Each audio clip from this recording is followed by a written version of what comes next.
Hello everyone. Welcome back. I'm Boomy, and today we are watching Let's Play Raptor by TierZoo. Yes, this is another suggestion by SammyMan9000 over here.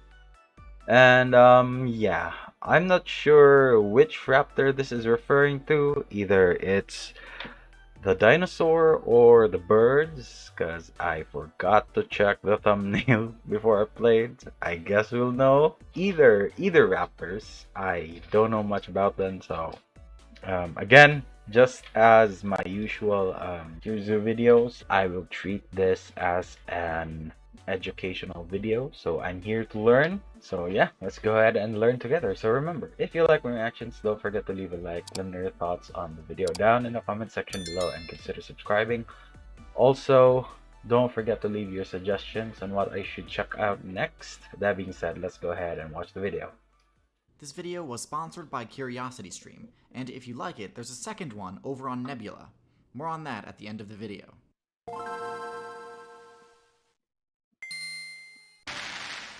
I've been getting a lot of requests to start posting actual gameplay in addition to my usual character build guides and tier lists. So today I thought I'd share a VOD of an old playthrough I did back during Okay, so it looks like we're going with the dinosaur then. This will give you a sense not only of how the dinosaur meta really played out, but maybe even give you some strategy ideas for your current playthrough, even though many of the builds featured in this VOD have either been banned or severely nerfed. If people end up enjoying this style of video, I might do some more, maybe even show you all which builds I'm running in the Anthropocene meta. Anyways, that's enough introduction. One of the best attributes dinosaurs had access to was gigantism, so it might surprise you to see that I'm running a build that forgoes that option in favor of a few other choice abilities and stat allocations. This build focuses entirely on a playstyle that's a hybrid between mobility and, most surprisingly, intelligence. There were very few intelligence builds available during this meta, but this is the one that had the most success. So right now, I'm scouting this Pachyrhinosaurus herd looking to see if I could score a kill on one of the low-level players. To say that this build's power stat is lackluster would be a massive understatement. I have zero chance of winning a battle one-on-one with even a mid-level Pachyrhinosaurus player. And unfortunately for me, it looks like the Pachyrhinosaurus are working as a team to guard their newbies. Meanwhile, my teammates are nowhere to be found. You can never count on your teammates in this game. It's winter right now, which means a few things. 1. Abilities like feathers are indispensable, as they ensure that I don't take constant cold damage. And 2. Staying well fed is critical to ensure that my character's metabolism and therefore body temperature is enough to stave off the intermittent cold snaps that will eventually hit the server.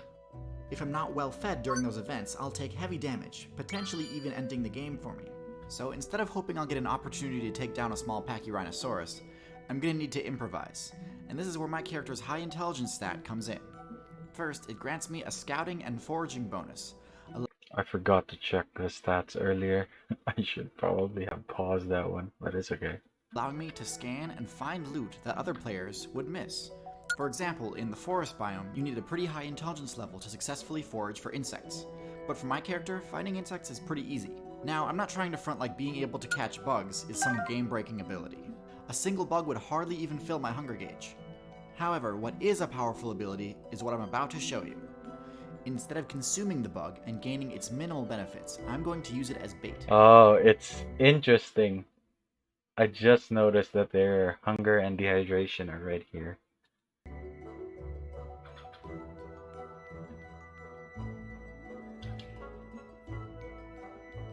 Oh wow, it's actually fishing. That should fill them up. Fish are worth a lot more hunger points than bugs are. In fact, a single fish is enough to fill almost my entire food meter. This is the power that comes with a high intelligence stat. Avoid combat entirely, but still access XP-rich meat sources. And just in time too, because the first cold snap is about to hit. This Pachyrhinosaurus player must have gotten separated from their teammates and died in the cold while searching for them. This carcass will make a great emergency food source if need be. But for now, I want to show you guys another advanced intelligence technique. I'm gonna head back to the forest, but this time, instead of scouting for insects, I've got a much easier objective. The trees here aren't currently producing any free high XP loot, but I've buried some here earlier in my playthrough so that now, when food is scarce, I've got a huge supply of food ready to go. This should be plenty enough to get me through the winter.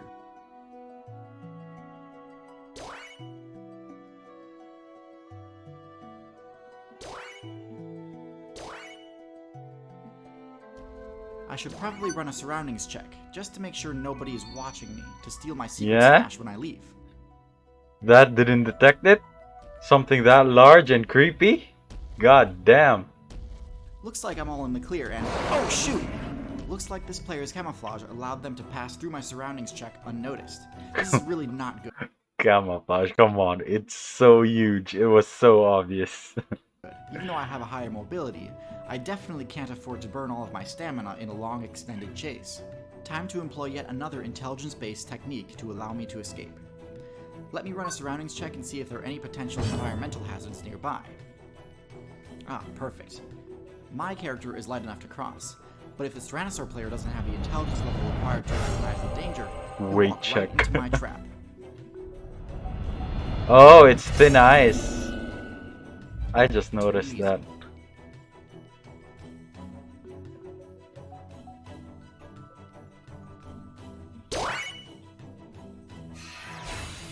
I wasn't forced to burn much stamina during the chase, but it did take up the What do you mean, much? You're down to a third of your stamina.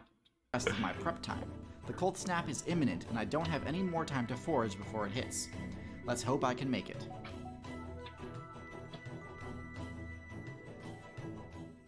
At least he leveled up. I'm gonna skip through most of the winter gameplay, as it's a lot of just hunkering down and waiting. I wasn't attacked through the whole event, which is good because if I was, I'd probably have exhausted my remaining food stores and started to starve. Because of the additional light from the aurora, builds that would normally try to strike under cover of darkness kinda have their plans foiled, even though the overworld is in a state of constant darkness right now. Anyways, I'm gonna go ahead and skip the rest of the winter event for this video's sake. And now, we're in a major conflict with the Pachyrhinosaurus player base. See, some high-value plant loot is on the other side of the salt flats. Unfortunately, the salt flats are the Raptor's spawn point, so it's up to me and my teammates to defend the area so that Salt flats, those are like dried lake beds, right?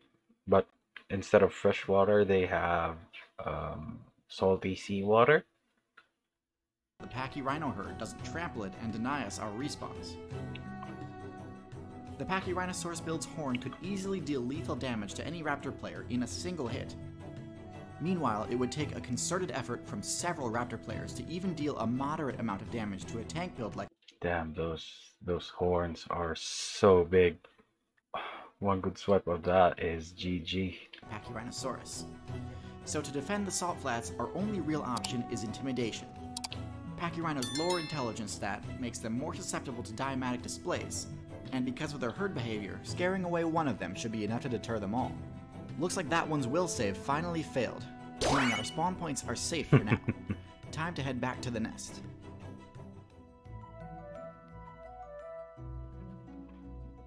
Aw, the new newbies. My main quest of surviving the winter and reproducing is now complete, but I can get an S rank ending by completing one final task. For that, it's back to the forest, this time bringing along my brood.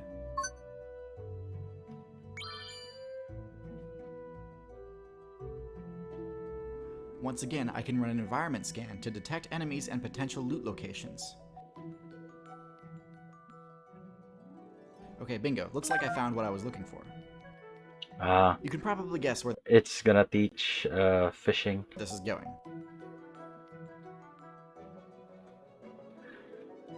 Well, they do have high intelligence, so they should learn With quickly. my brood of noobs watching, I toss the bait into the river, and before long, I secure them some high-value loot.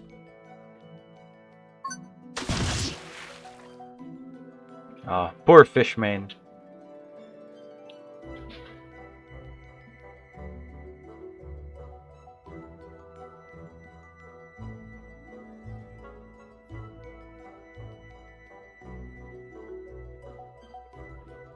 One of these players tries this out right away, but rolls a nat 1 critical fail on their survival skill check, which Nat could have led to a 1. game over if I hadn't rescued them. With my brood properly trained, I get the S rank ending, and all of my brood gets a bonus proficiency in their survival skill. Hopefully you enjoyed this playthrough of Outside, even though it was on a legacy server. I plan to do more playthroughs in the future and potentially even reveal who I main in the current Anthropocene patch, but if there are any builds you'd like me to do a playthrough of, please let me know in the comments. If you like this video, I'm happy to announce that I've made a second video just like it over on Nebula. It's a video focusing on a playthrough of the Dinokairos build, an omnivorous claw-wielding we've seen dinosaur. this one. So if you're interested in seeing how the Dinokairos build fared during the Cretaceous meta, and how it dealt with threats both large and small, let me tell you all about Nebula. So Nebula is a streaming service that was built by a bunch of creators, including myself. It's a place where we can upload anything we like, safe from algorithmic suppression. And because of funding from our partner CuriosityStream, we are given the opportunity to pursue much grander projects with a higher production value. My Dinokairos video is exactly that. It's a double-length episode, complete with some of the most action-packed fight scenes I've ever had the privilege of gamifying. I think it's some of my best work, so please do check it out. Both this video and the one on Nebula feature footage from CuriosityStream's documentary Amazing Dino World, a brand new CuriosityStream original that's easily on par with Walking with Dinosaurs in production quality. And you can get access to their documentary and my Nebula original at the same time, because the best way to get access to Nebula... There we go, guys. As usual, if you want to get CuriosityStream plus Nebula, go ahead to curiositystream.com/TierZoo and use promo code TierZoo for a free 30-day trial. I'm pretty sure this link is still active, so go ahead and support TierZoo whenever you can. And yeah, that was a really interesting video. We've seen the Dinokairos one. It was a lot longer than this one, and it is more, how should I call this? Well, obviously it was higher budget, so it is more well put together. So yeah, if you haven't seen that, I have reacted to that video. Go ahead and check out my TierZoo playlist. So yeah, Raptors. Very interesting. I was thinking that it would be like the same looking raptors that we keep seeing in Jurassic Park, but I'm surprised that it wasn't. It was more like a smaller version of the Dinokairos. Regardless, that was a really good video. I learned a lot. It was interesting to see that even way back then we had intelligent enough creatures to do even simple tasks. I say simple in the most relative of terms, fishing, because yeah, I'm so sorry for all those fish mains who keep getting baited. That sucks. Well, yeah, it's good to see that even back in the day when brute strength was the dominant trait, intelligence still obviously surpasses them. Well, surpasses them in some way, let's just say. But yeah, that's gonna be it for me today, guys. Link to my Twitter is down in the description below. Go ahead, check it out if you want to. And if you're new here and enjoyed the video, don't forget to leave a like. Let me know your thoughts on the video down in the comment section below, and consider subscribing. Also, always leave your suggestions on what I should check out next. By the time you're seeing this, it's probably early October now, so it's almost Halloween, so I'll start accepting horror mysteries. But please give me something that has like interesting topics, not just a bunch of jump scare compilations, because I'm probably not gonna watch that. So yeah, thank you so much for watching, and I'll see you all next time. Bye.